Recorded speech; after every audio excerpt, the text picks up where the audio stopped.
Buenas noches a todos los que nos sintonizan ahorita por el Planeta 2013 y buenos días o buenas tardes para los que lo verán más tarde a través de alguna otra plataforma, ya sea Facebook o alguna otra. Quiero aprovechar la entrada para sugerirles nuevamente o recomendarles que nos escriban cualquier pregunta, cualquier duda. La sección de José Luis creo que se presta mucho para interactuar de esta forma, para hacernos preguntas, dudas, para alguna aportación que quieran hacer. En esta ocasión voy a empezar con un par de aportaciones que nos hizo llegar en la semana a través de correo electrónico el señor Alejandro Elizondo. Don Alejandro Elizondo yo lo conozco hace mucho tiempo y es uno de los asiduos al programa. Y si recuerdan, la semana pasada revisamos o analizamos un poquito lo que es la novela Germinal de Emilio Solá. Y en ese sentido él nos hace dos aportaciones. La primera, para los que no quieran leer la novela, es de 600 páginas, como quiera, es pesadona. Los que no puedan leerla, no están acostumbrados a leerla, hay una película en YouTube, es una producción franco-belga, con el conocido actor Gerard Depardieu. La pueden encontrar ahí en YouTube si la dan Germinal, y está traducida al español, o sea que ahí la podrían ver. Yo no conocía eso y le agradezco mucho a Alejandro. Y la segunda, que me obligó un poquito a investigar, él me decía que Emilio Solá, me preguntó que él tenía entendido que Emilio Solá había recibido 2 nominaciones al Oscar, o sea, no 2 Oscars, sino 2 nominaciones, digo al Oscar. El Nobel. Al Premio Nobel de Literatura. Se me cruzaron los cables porque a los Óscares sí hay nominaciones. Ustedes han visto los Óscares que dicen nominados fulano, fulano y fulano. Y para el Premio Nobel yo sabía que pues solo dan a conocer el ganador del Premio Nobel y listo. No he sabido yo nunca de que haya nominados.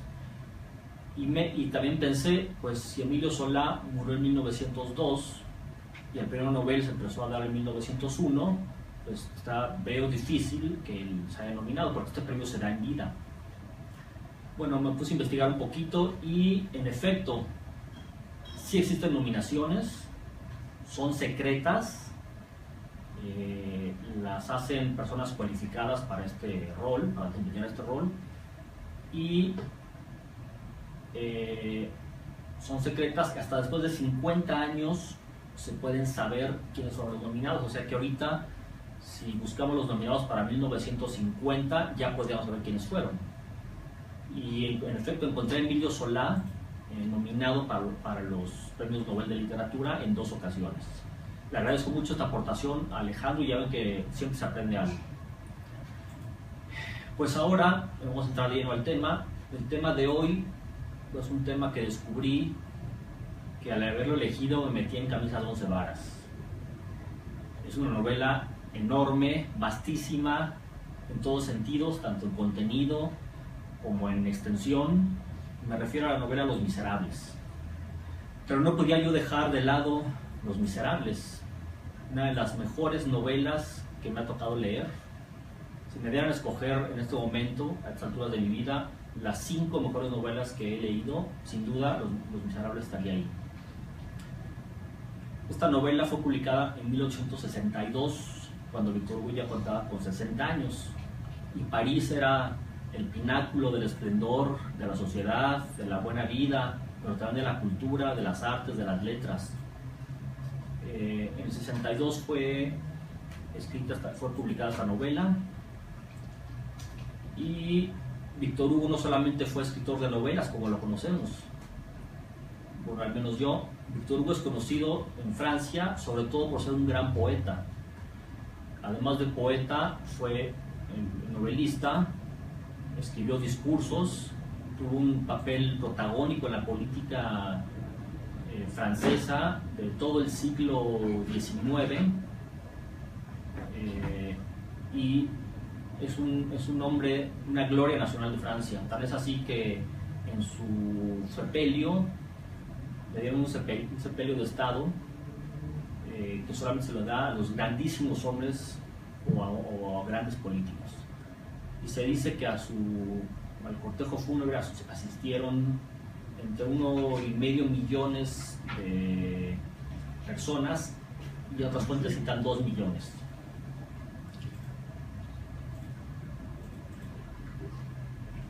Bueno, vamos a ver un poquito, siempre se me hace interesante el contexto histórico.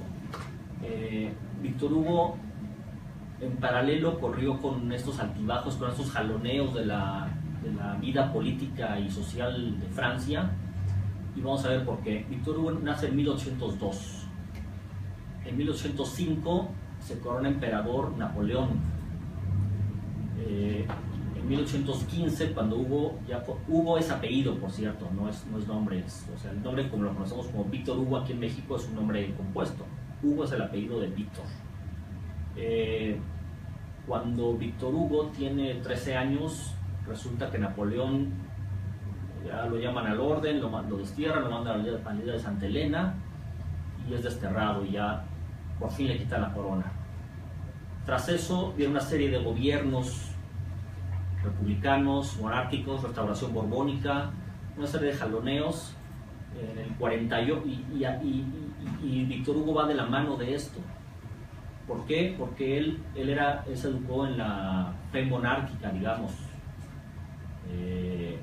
Y posteriormente, en el 48, cuando nuevamente se instala una república, Víctor Hugo empieza a ver las ventajas de la república y empieza un poco a pensar si no sería mejor. Y luego esto lo consolida esta idea cuando Napoleón III se autoproclama emperador en 1851, a los casi 50 años de Víctor Hugo. Víctor Hugo entonces lo que hace es salir de Francia, no sé si lo desterraron o él se salió por su propio pie o ambas cosas, pero permanece 20 años fuera de Francia en alguna dependencia de la corona británica y en el Canal de la Mancha, y hasta que no vuelve a ver una república no regresa él a París. Es un hombre muy querido, honrado en Francia, un hombre eminente, de las personas más gloriosas que ha tenido Francia probablemente. Bien, veamos ahora, abordemos ahora lo que es la novela, Los Miserables. Pues yo llegué a ella, la tenía yo contemplada desde hace muchos años para leerla, como otros grandes libros, pero uno cuando ve el tabique de novela, uno le va sacando un poquito y lo va dejando para después. Hasta que un amigo que conozco hace casi 40 años, ayer estaba recordando, en nuestras comidas me acuerdo que me recomendaba que lo leyera, me contaba maravillas y no lo dudaba yo, pero no me animaba yo a leerlo. Hasta que un buen día me llegó a la comida con un par de tabiques, que son estos. Me dijo, aquí te traigo ya para que lo leas. Y pues ya, eso fue hace unos 12 años, lo leí y en efecto el señor Hermilo Soria me hizo un gran favor a regalarme este libro, en 2 volúmenes.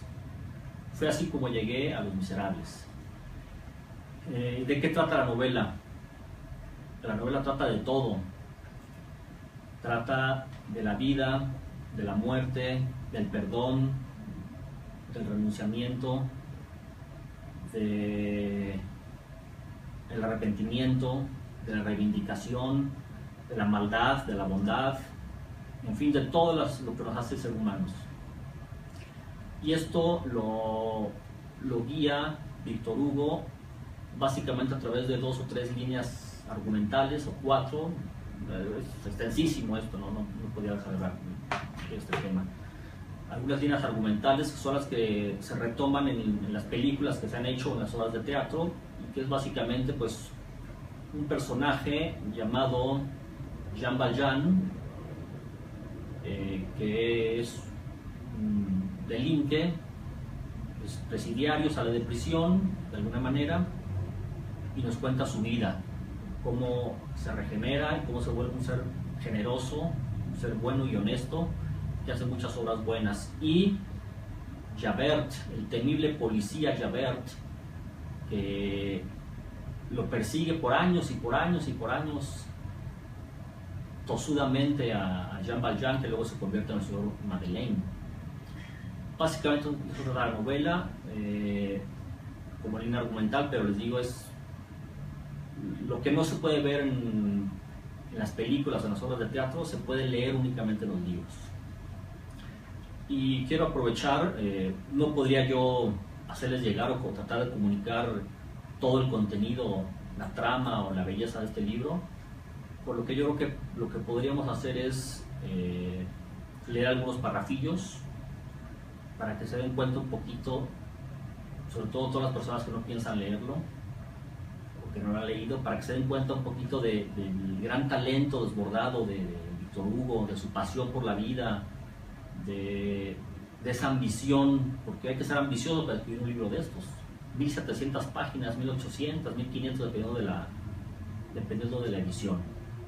Entonces, aprovechando que vimos algo de Jean Valjean y de Javert, bueno, antes de pasar el párrafo, las líneas que toca o los grandes temas que abarca toda la obra de Víctor Hugo básicamente son la política, la religión o lo religioso y la filosofía humana. Pues hablando un poquito de filosofía humana, de autoconocimiento de las personas, vamos a ver qué capacidad tenía Víctor Hugo de conocer a las personas, de describirlas. Es como si le entrara un rayo de luz a su cerebro, lo procesara, lo hiciera más brillante y lo pudiera plasmar en el papel, y así nosotros lo captamos. Entonces vamos a leer un poquito tocando el tema de Javert y de Jean Valjean, de la conciencia humana y de la filosofía humana, este primer párrafo.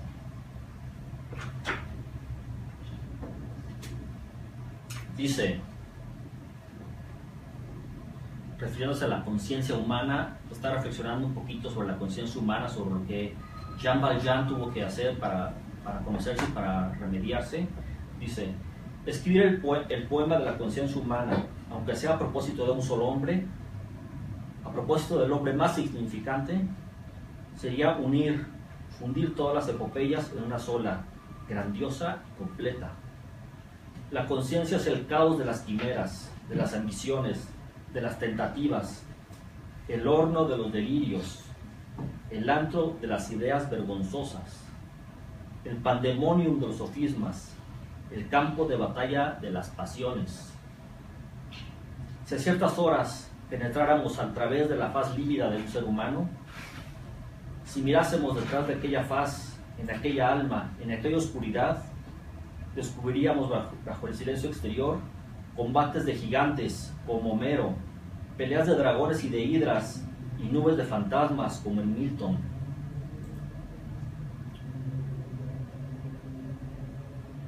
Espirales visionarias como en Dante. No hay nada más sombrío que este infinito que lleva el hombre dentro de sí y al cual refiere con desesperación su voluntad y las acciones de su vida. Dante encontró un día una puerta siniestra que le hizo dudar. Nosotros estamos ahora también en el umbral de una puerta ante la cual dudamos. Pero entremos. Este es el primer párrafo donde podemos ver toda la grandeza de Víctor Hugo, una parte de su grandeza, de sus ideas y de cómo puede llegar a plasmarlas. Bueno, hemos visto a dos de los principales personajes que guían la novela, sobre todo los argumentos del cine, como les decía, pero luego hay otros personajes también grandiosos que tocan las fibras humanas, como por ejemplo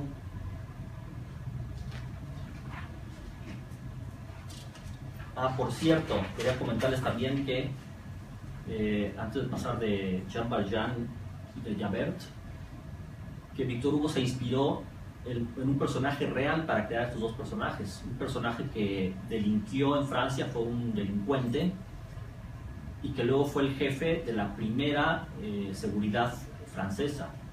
Entonces aquí tuvo el papel de delincuente y de policía, entonces en él se inspiró, o en él pensó de manera primigenia Víctor Hugo para crear este par de personajes. Luego de estos dos personajes tenemos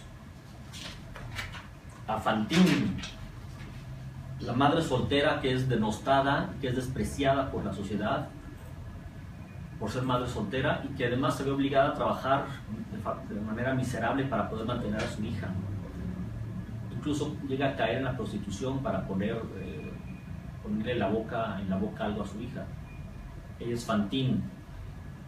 Tenemos al pilluelo, como le llaman en la novela, Gavroche, que es un muchacho, un niño de 10, 12 años, que vive en la calle y que ha sido un niño de la calle toda su vida, y que ha visto muchísimas más cosas de las que ha podido ver algún adulto. Ha visto y conoce muchas de esas cosas. Sin embargo, a pesar de todas sus carencias y la falta de afectos, él vive la alegría de la vida a diario. Diario tiene algún estímulo para vivir, algún motorcito que lo mueve a vivir y a disfrutar de la vida así como vive. A este respecto vamos a entrar a leer otro parrafito hablando de un poquito, rozando el tema de este muchacho. Dice, vamos a localizar la página.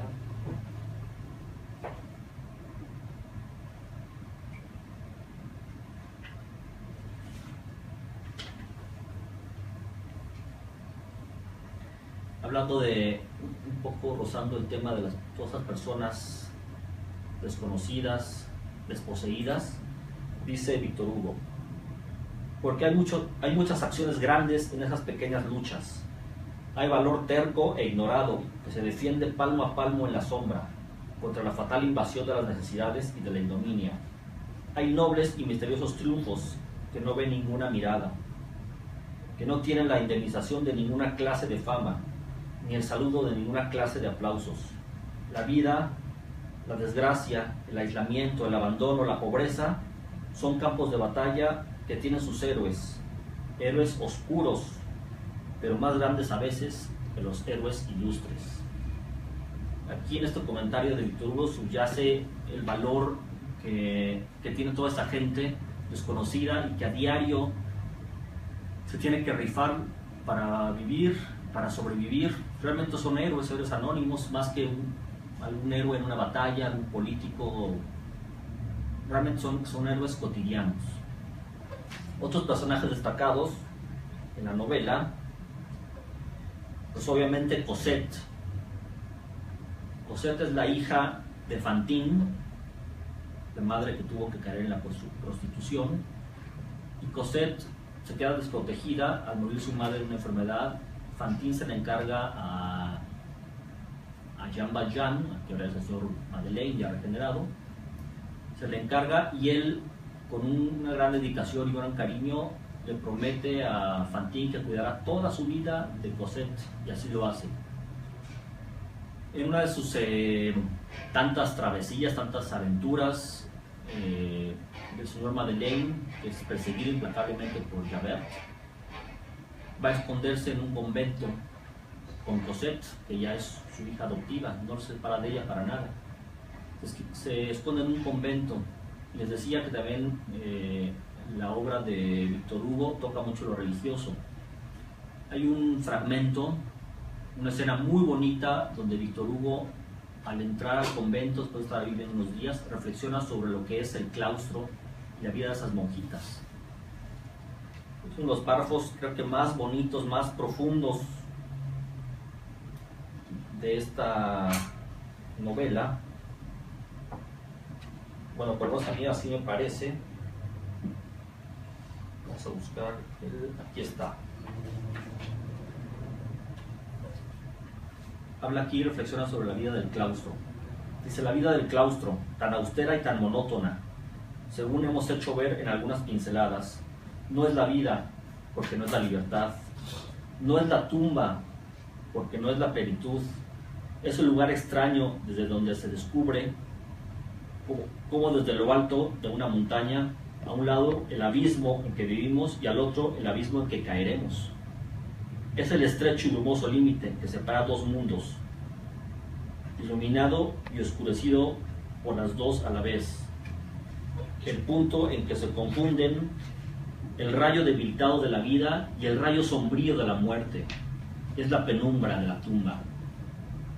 En cuanto a nosotros, que no creemos lo que esas mujeres creen, pero que vivimos como ellas por la fe, no hemos podido pensar nunca, sin cierto terror religioso y compasivo, sin cierta piedad envidiosa, en esas criaturas llenas de abnegación, hablamos de las monjitas en el claustro, esas criaturas llenas de abnegación, trémulas y confiadas, en esas almas humildes y sublimes que se atreven a vivir en la orilla misma del misterio, esperando entre el mundo que les está cerrado y el cielo que aún no les está abierto, volviendo el rostro a la claridad invisible, consolándose con la convicción de saber dónde está, aspirando hacia el abismo y hacia lo desconocido, con la mirada fija en la oscuridad inmóvil, arrodilladas, extasiadas, contemplativas, temblorosas y casi arrebatadas a ciertas horas por el soplo profundo de la eternidad. ¿Quién podría de nosotros escribir algo así? La verdad se necesita ser una persona especial, de esas personas que uno se asoma, tratar de ver su obra y su talento, y es como ver un abismo sin fondo. Nunca uno puede ver el fondo de esas personas o comprenderlas del todo. Esta fue Cosette. Y luego tenemos, dentro de los personajes también destacados, una serie de muchachos enjundiosos, una serie de muchachos idealistas que quieren el cambio como lo quiso Víctor Hugo y como él finalmente lo provocó junto con otras personas, que quieren el cambio, no quieren monarquía, no quieren absolutismo, no quieren despotismo, quieren una república. Una serie de muchachos, los nombres principales que recuerdo son Mario y Enjolras o Enjolras, quienes comandan una insurrección en 1830 o 32 por ahí, arman barricadas, juntan a la gente y deciden hacer la guerra, hacer una insurrección para estar en contra del gobierno que ya no lo quieren.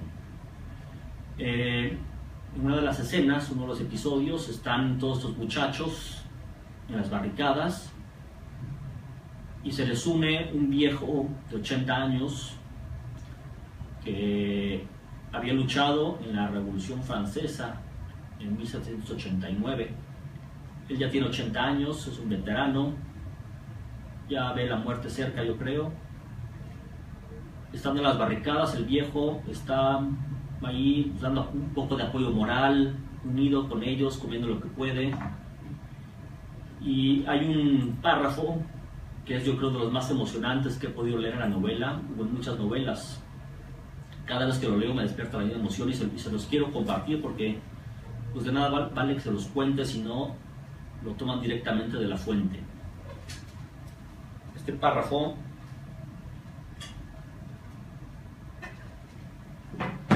les digo, habla de,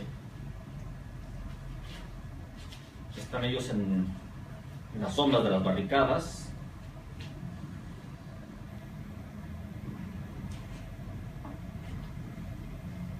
En ese momento los soldados realistas, los leales al rey, han hecho una descarga y entre otros estropicios tiraron la bandera roja que ellos tienen, que es el símbolo de su rebeldía, el símbolo de sus ideales. Es la bandera roja que está colgada a un mástil y que sobresale de las barricadas. Entonces, pues todos los símbolos en los humanos son importantes. Ese símbolo de la rebeldía, de la resurrección y de no rendirse está tirado y alguien tiene que levantarlo, pero el que lo levante sabe que es muy seguro que al salir de la barricada y asomarse le disparen y lo maten. Entonces, Enjolras, uno de los muchachos que comanda esta insurrección, dice: ¿quién va a recoger la bandera? ¿No se atreve nadie? Por ahí el anciano se levanta. La presencia del anciano causó una especie de conmoción en todos los grupos y se oyeron esos gritos. Es el votante, es el veterano del 89, de la Revolución Francesa. Es muy probable que él no oyera sus comentarios. Se dirigió hacia Enjolras. Los insurgentes se apartaban a su paso con religioso temor, cogió la bandera, se la cogió Enjolras, que retrocedió petrificado, y sin que nadie se atreviese a detenerle ni auxiliarle, aquel anciano de 80 años, con la cabeza temblorosa y el pie firme, empezó a subir lentamente a la escalera de adoquines hecha en la barricada. Era aquello tan sombrío y tan grande que todos gritaron a su alrededor: abajo los sombreros, o sea, cúbranse todos. A cada escalón que subía, sus cabellos blancos, su faz decrépita, su gran frente calva y arrugada, sus ojos hundidos, su boca asombrada y abierta, con la bandera roja en su envejecido brazo, saliendo de la sombra, engrandeciéndose en la claridad sangrienta de la antorcha. Parecía el espectro del 93, saliendo de la tierra, de 1793, saliendo de la tierra, con la bandera del terror en la mano. Cuando estuvo en lo alto del último escalón, cuando aquel fantasma tembloroso y terrible, de pie sobre aquel montón de escombros, en presencia de 1200 fusiles enemigos, invisibles, se levantó enfrente de la muerte, y como si fuese más fuerte que ella, toda barricada tomó en las tinieblas un aspecto sobrenatural y colosal. Hubo ese silencio que solo producen en su derredor los prodigios. En medio de este silencio, el anciano agitó la bandera roja y gritó: ¡viva la revolución! ¡Viva la república! ¡Fraternidad, igualdad y la muerte!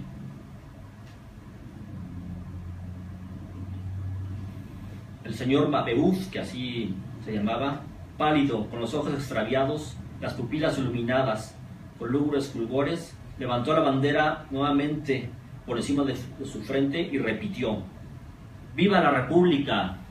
Y de enfrente gritaron: ¡fuego! Ahí terminó el señor Mabeuf, pero no sé si puedan apreciar toda la emoción que vierte aquí Víctor Hugo, toda la maestría con lo que le hace, y aquí subyace algo de lo político, ¿verdad? Pero también algo del valor de un viejo que todavía tiene ideales, un viejo de 80 años, que ya ve a la muerte de frente y se lanza pues para llevar a cabo sus ideales, para consumarlos. Para finalizar, les daré un postrecito que tiene que ver con la sensibilidad de Víctor Hugo también. Este pequeño episodio narra el final de la vida del señor Madeleine, el héroe de la película, digamos. Cuando ya está cerca de la muerte, su hija se casó con Mario, uno de los líderes de la insurrección, y van a visitarlo.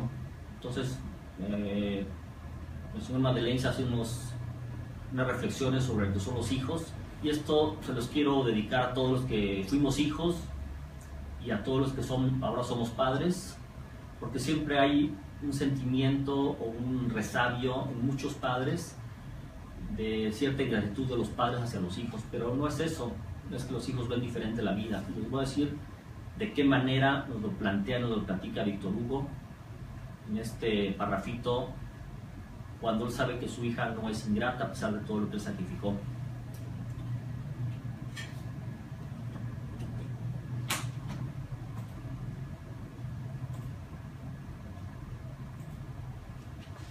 Dice: digamos, para concluir, que lo que en ciertos casos se denomina con demasiada dureza ingratitud de los hijos no es siempre tan reprensible como se cree.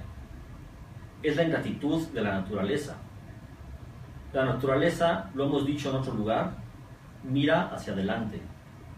La naturaleza divide a los vivientes en seres que vienen y en seres que se van. Los que se van dirigen la vista hacia la sombra, y los que vienen la dirigen hacia la luz. De ahí cierto desvío fatal en los viejos, involuntario en los jóvenes. Este desvío insensible al principio se aumenta lentamente como toda separación de ramas. Las ramas, sin desprenderse del tronco, se alejan. No es culpa suya. La juventud va donde está la alegría, a las fiestas, a los parajes luminosos, a los amores.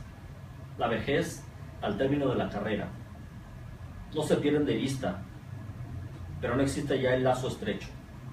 Los jóvenes sienten el frío de la vida y los ancianos el de la tumba. No acusemos pues a los jóvenes. Bueno, esto lo quiero dedicar para todos los que a veces han sentido alguna ingratitud de sus hijos. No es tal, es que los hijos somos una parte nada más pequeñita de su mundo, cuando ellos son todo nuestro mundo. Pues creo que les leí muchos párrafos ahora, pero no podía yo hacer menos, no podía yo comunicarles toda esta belleza, todo este fulgor, todo este resplandor de Víctor Hugo, más que tomando de la fuente directa. Muchas gracias por la atención, espero que hayan disfrutado y nos vemos la semana que entra a la misma hora. Buenas noches.